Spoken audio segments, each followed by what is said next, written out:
ओम नमः सिद्धिभ्यः नमो अरिहन्ताणं नमो सिद्धाणं नमो ऐर्याणं नमो वज्रायाणं नमो लोहितसंवसानं मंगलं भगवान् वीरो मंगलं गौतमो मंगलम कुंदकुंदार्यो जैनधर्मोऽस्तु मंगलम् सर्वमंगल्यं सर्वकल्याणकारकं प्रधानं सर्वधर्माणां जैनं जयतु शासनं नमः श्रीवर्धमानाय निर्धूतमकलिलात्मने सालोकानं त्रिलोकानं अद्वितीयादर्पणयते चेतीले चेतन चेत्या विना तेम चालसे।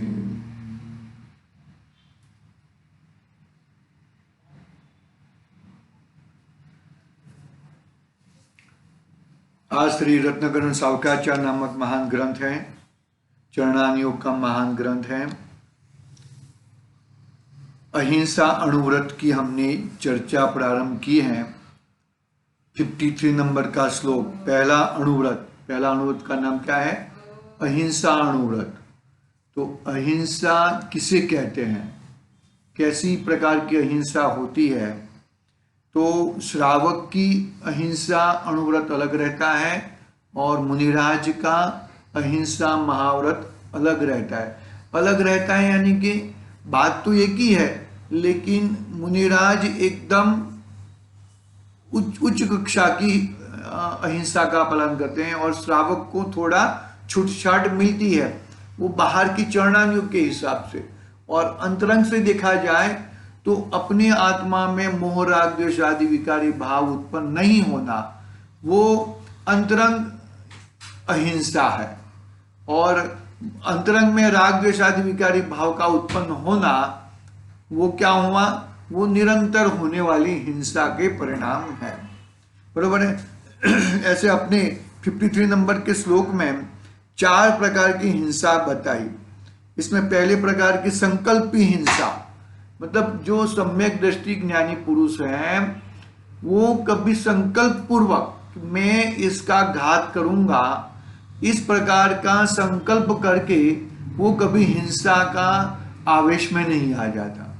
क्या कहा कि मतलब मैं उसे मार डालूं, अरे वो मुझे मारने के लिए आए ना, तो भी मैं ना मारूं। हमारे मुनिराज रहते हैं, तो मुनिराज ध्यानस्थ रहते हैं, तो एक शेर आ गया मारने के लिए, और बाहर में कौन उभा है? वो जो भूंड था, भूंड उभा है, भूंड उसकी रक्षा करता है।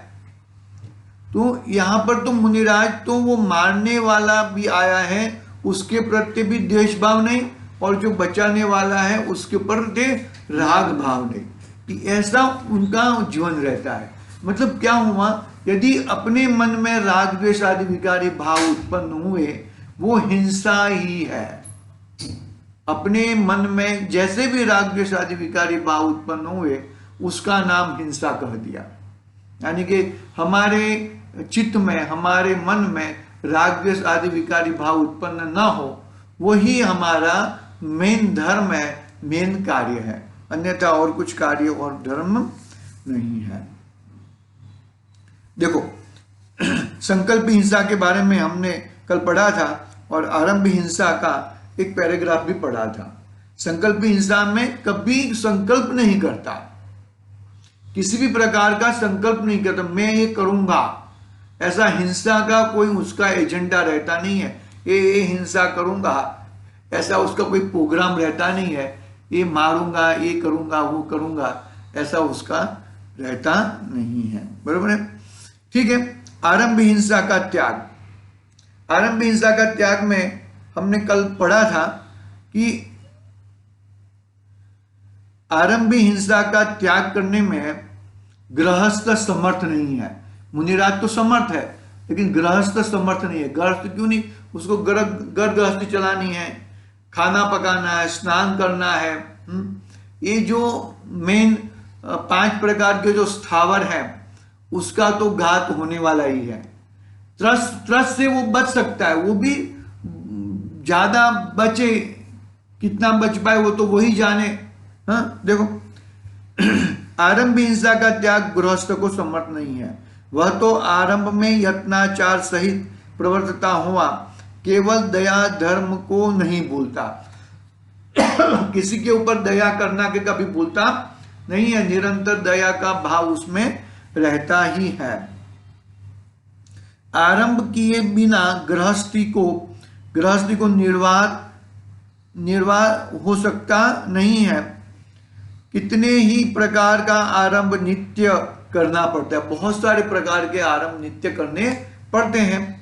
चूल्हा जलाना, चक्की पीसना, ओखली में कुटना, बुहारी से झाड़ना, पानी भरना, धन कमाना, ये 6 पाप के कर्म तो नित्य होते ही हैं। ऐसे प्रकार के पाप तो नित्य होते ही हैं, उसमें वो बच नहीं सकता है। बचाना चाहे तो भी बच सकता नहीं, तो वो आकुलता हो जाएगी उसको, और राग द्वेष पैदा होंगे तो और भी ज्यादा हिंसा का पाप लगेगा। यहां तक हमने कल पढ़ा था। अभी आगे, कितने ही अनेक प्रकार के अन्य आरंभ दूसरे कारणों से हमेशा करना पड़ता है, जैसे अपने पुत्र पुत्री का विवाह कराना, मकान बनाना, लिपना, धोना, झाड़ना, रात्रि गमन करना, धातु, पाषाण, काष्ठ आदि सामान बनवाना। धातु का सामान, पाषाण का सामान, काष्ठ का। धातु में भी जो धातु अंदर से निकलती है ना, ये जीवों के क्विलर है। क्लेवर यानी कि शरीर। जो सोना पहनते हैं ना, तो सुवर्ण को भी जीवों के क्लेवर कहा, जीवों के शरीर है वो। हम वो सोना गोल्ड पहन के अपने आप को बहुत वो महान मानते हैं, वो ऐसी कोई नहीं है। लेकिन कहने का भावार्थ ऐसे चीजों से, मतलब क्या कहा, धातु के, पाषाण पत्थर भी पृथ्वी का एक जीव है। काष्ठ आदि सामान बनवाना, शैया आसान मतलब पलंग बनाना, बिछाना, उठाना, पांव पसारना, पांव पसार के सो जाते हैं, पांव पसारना, समेटना, समाज को जिम्मेवार करना, दीपक जलाना, गाड़ी, रथ, हाथी, घोड़ा, ऊंट, बैल इत्यादि पर बैठकर चलाना, गाय भैंस रखना इत्यादि सब पाप के ही कार्य है। ये सब कौन से हैं? पाप के ही कार्य है। मतलब इसमें देखो, पाप से बचे कैसे हम, वो एक इंपॉर्टेंट है।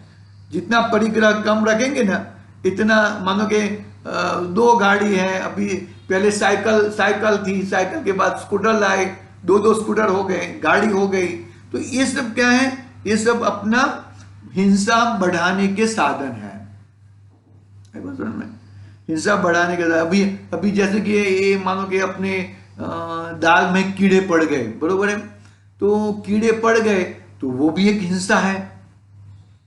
तुमने ध्यान नहीं रखा, बरोबर अच्छी तरह से काम नहीं किया, इसके लिए कीड़े पड़ गए और कीड़े को निकालो, चींटी आ जाती है। ये सब से हम ये सब हिंसाओं से बच सकते हैं। मतलब अच्छी तरह से साफ सफाई रखो, अच्छी तरह से घर को संभालो, तो चींटी इत्यादि नहीं आएगी, कीड़े बीड़े नहीं पड़ेंगे। वो सब बहुत इंपॉर्टेंट है। मतलब ऐसे ही छोटी छोटी बातें ऐसी रहती हैं, इसमें से पाप ज्यादा हो जाते हैं। बात छोटी है लेकिन पाप ज्यादा हो जाते हैं। अभी चींटियां आ गई तो चींटिया को हटाओ, मारो, उसको धूप में रखो, उसको भगाओ, उसके ऊपर गुस्सा करो। ये सब से मतलब उससे क्या है कि जरूरियात इतना ही लाओ, इतना ही खाओ और बात पूरी करो। ऐसे बहुत सारी चीजें हैं। गाय भैंस रखना इत्यादि सब पाप के ही कार्य है। इनमें त्रस्त जीवों का घात होता ही है।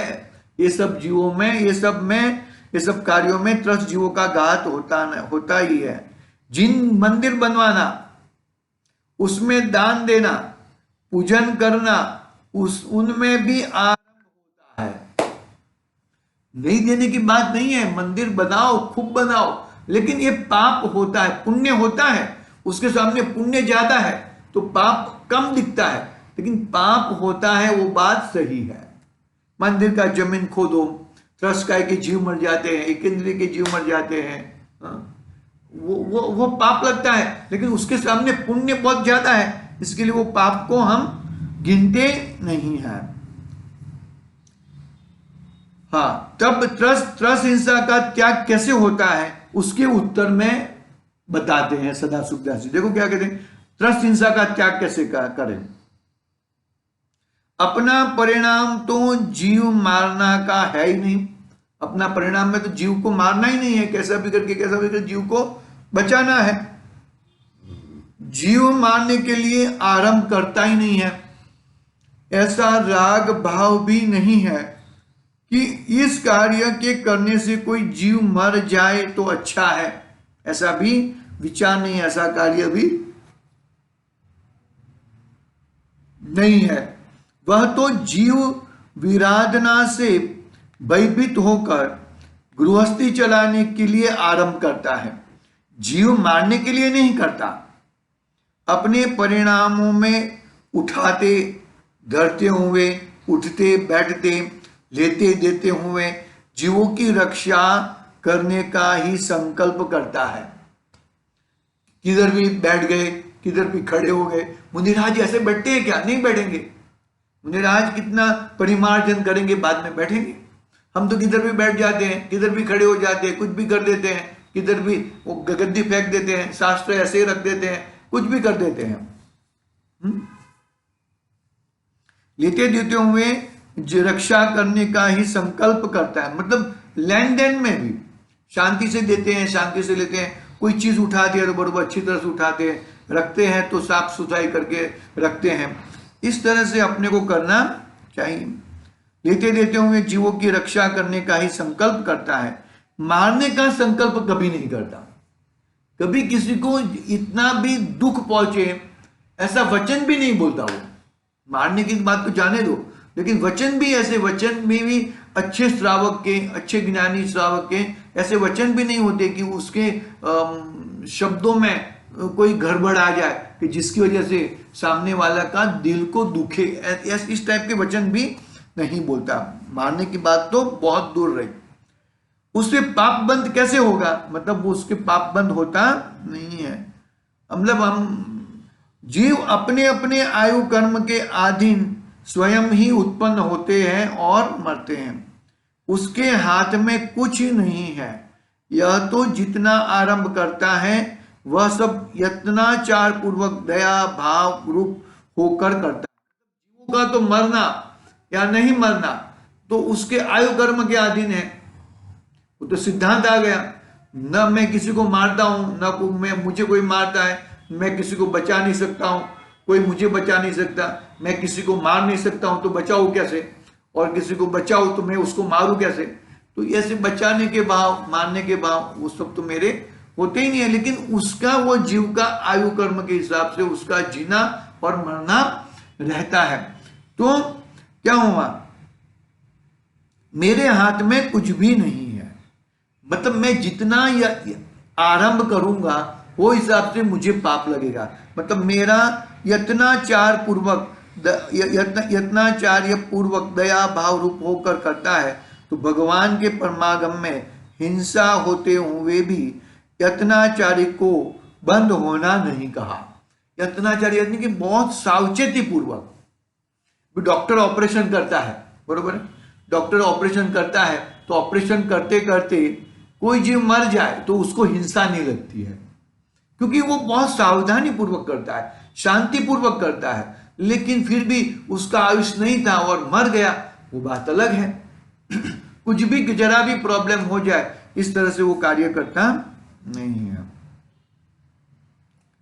भगवान के परमागम में हिंसा होते हुए भी यत्नाचारी को बंद होना नहीं कहा है।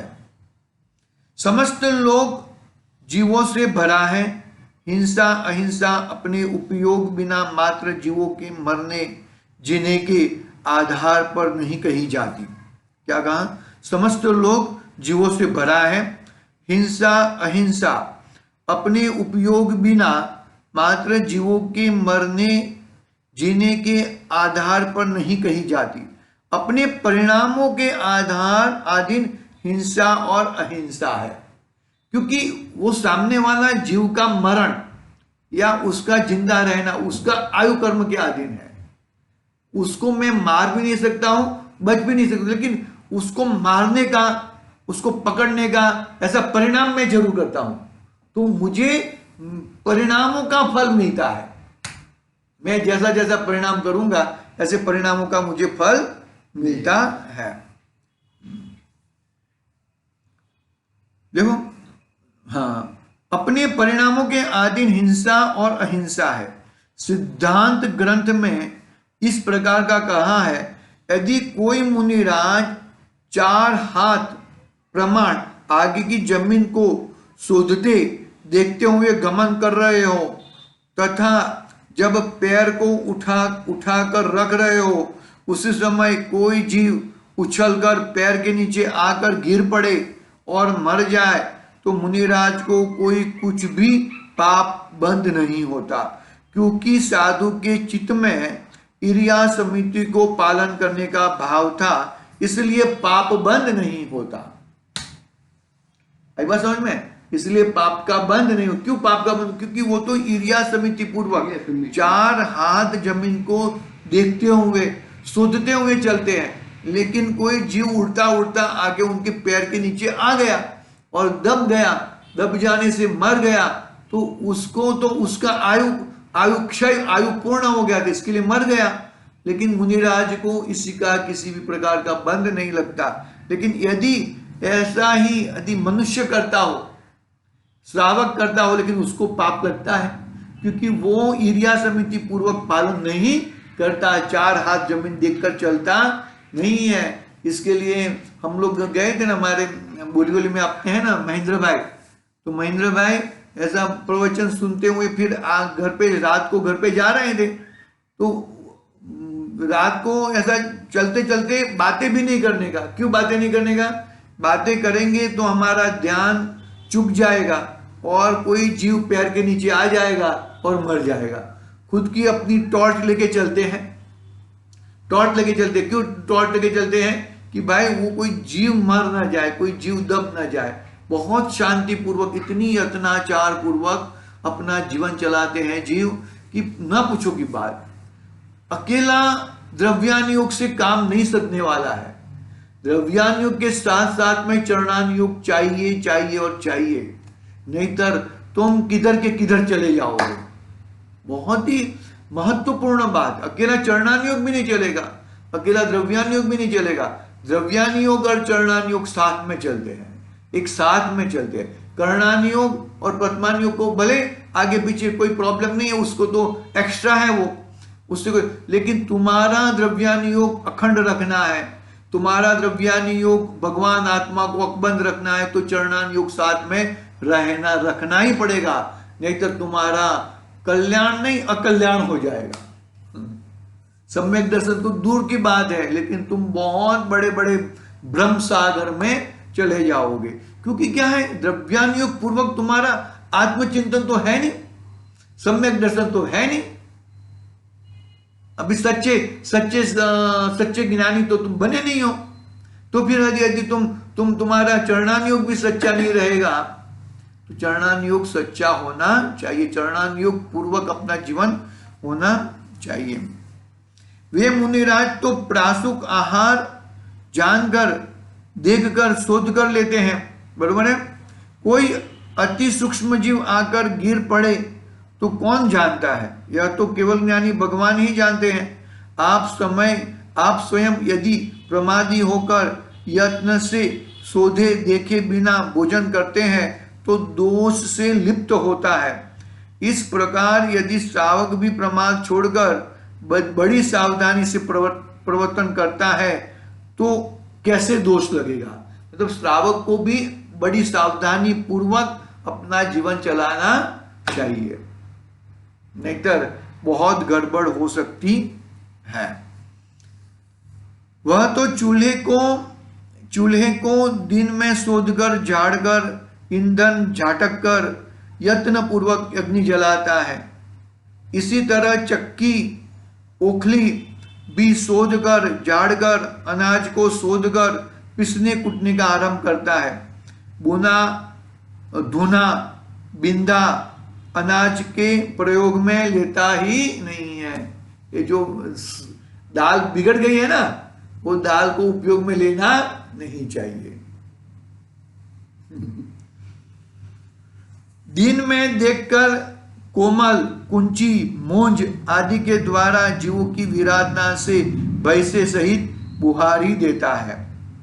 शांति से कोमल कोमल झाड़ू निकालता है। पानी रखने के स्थान को झाड़ता है, पानी रखने का स्थान, पानी गिराने का स्थान, तथा जल को दूहरे मोटे वस्त्र से छानकर यत्नाचार पूर्वक वर्तता है। बराबर ऐसा इस प्रकार अपनी आरंभ हिंसा पूरी हुई। अभी उद्योगी हिंसा और फिर विरोधी हिंसा।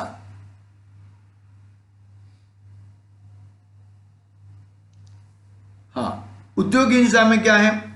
श्रावक द्रव्य का उपार्जन भी अपने कुल के योग्य सामर्थक, सहायता के योग्य जैसे यश और धर्म नीति नहीं बिगड़े, उसी प्रकार यत्नाचार पूर्वक असी, मसी, कृषि, विद्या, वाणिज्य, शिल्प इन 6 कर्मों के द्वारा करता है। असी, मसी, कृषि, विद्या, वाणिज्य और शिल्प इन 6 कर्मों के द्वारा अपना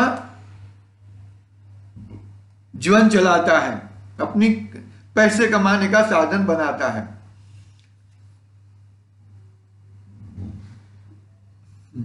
श्रावक के व्रत तो चारों वर्णों में होते हैं। यदि उज्ज्वल हिंसा रहित कर्म से अपनी आजीविका होती है तो निंद्य कर्म द्वारा, संक्लेश भाव द्वारा, लोभादि के वशीभूत होकर पाप रूपी आजीविका नहीं करता। जहां पे ज्यादा पाप होता है ना, पाप तो सब जगह पे होता है, लेकिन जहां पे ज्यादा पाप होता है ऐसा धंधा करता नहीं है।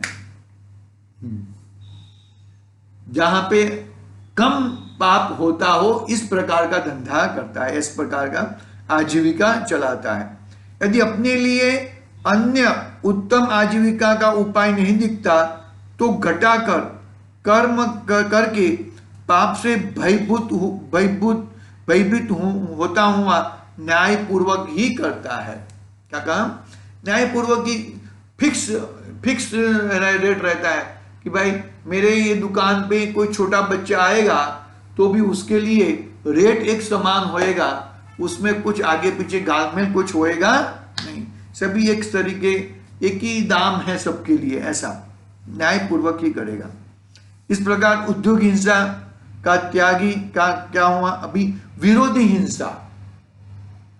विरोधी हिंसा देखो, क्षत्रिय कुल का शस्त्रधारी श्रावक हो तो दीन अनाथ की रक्षा करता हुआ दीन दुखी निर्बल का घात नहीं करे। दीन और दुखियों की रक्षा करता है, निर्बल की, निर्बलता वालों की रक्षा करता है, घात नहीं करता। शस्त्र रहित को कभी मारता नहीं है। अपने पास शस्त्र है और सामने वाले पास शस्त्र नहीं है तो सामना इक्वल करता है, ले मेरे पास तलवार है तू भी तलवार रख और चल युद्ध करते हैं, ऐसा रहता है। ऐसा युद्ध करने की नौबत ना आए, लेकिन फिर भी ऐसा शस्त्र रहित को नहीं मारे, गिरे पड़े हुए का घात नहीं करे, गिरे पड़े हुए का घात नहीं करे। पीठ दिखाकर भागने वालों, दीनता से वचन बोलने वालों का घात तो करना ही नहीं चाहिए।